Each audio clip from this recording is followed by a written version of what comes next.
लक्ष्मीरस्य परिग्रहकमलभू सूनर्ग्ररुक्मान्नता भौत्रचन्द्रविभीषणसुरगुरु शेषस्य सय्यासना ब्रह्माण्डं वरमन्दिरं सुरगणा यस्य प्रभुसेवक शत्रैलोक्यकुटुम्बपालनपरः कुर्या सता मङ्गलम् ब्रह्मा वायुगिरीशशेषगरुडा देवेन्द्रकामो गुरु चन्द्रार्कौ वरुणाननौ मुनियमौ विघ्नेश विघ्नेश्वरौ नासत्यौ निरुतिर्मरुद्गणयुता भर्जन्न मित्रादय शत्रीका सुरभङ्गवा प्रतिदिनं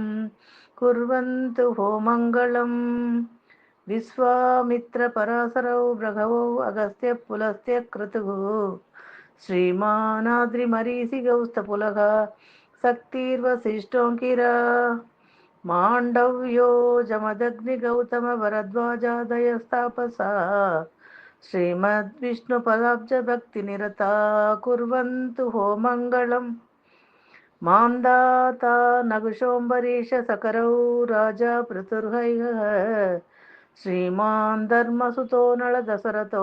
रामो ययातिर्यतु इषवाग्वंशविभीषणस्य भरतस्वस्थानपादध्रुवः इत्याया भुवि पूजितप्रतिदिनं कुर्वन्तु वो मङ्गलम् श्रीमेरुर्हिममांसमन्दरगिरि कैलासशैलस्ततः माघेन्द्रो मलयस्य विन्दनिशतौ सिंहस्ततारैवता साह्यात्रीर्वरगन्धमादनगिरि मैनाककोमन्दक इत्याया पूजितप्रतिदिनं कुर्वन्तु वो मङ्गलम् गङ्गा सिन्धु सरस्वती स यमुना गोदावरी नर्मदा